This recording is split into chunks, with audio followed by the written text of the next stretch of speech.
Сәлем достар, бүгін сіздермен осындай үгітілмелі вафли дайындайтын боламыз. Достар, менің каналыма подписаться етуді ұмытпаңыздар. Достар, сонымен вафли дайындауға кірісеміз. Вафли дайындау үшін тереңде 30-ға 3 жұмыртқаны салып, үстіне 100 грамм қантты саламыз және жақсылап миксерлейміз.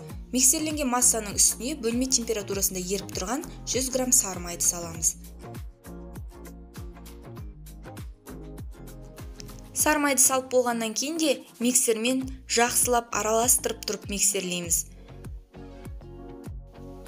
Дайын болған массаның үстіне 120 грамм ұнды осындай елекке салып, елеуіштен өткізіп тұрып араластырамыз. Ұнды көп салмаймыз. Біздің вафлиміздің қамыры сұйықтау болу керек. Сол кезде біздің вафлиларымыз үгітілмелі болып піседі. Қарап тұрсаңыздар, міне вафлидің массасы осындай сұйықтықта болу керек.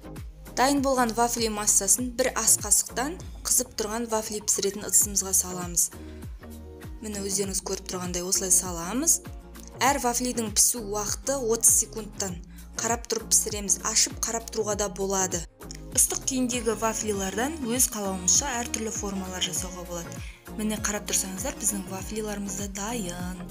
Сіздерге рецепт ұнады деген ойдамын. Үйден міндетті түрде жасап көріңіздер. Менің каналыма подписаться етіңіздер.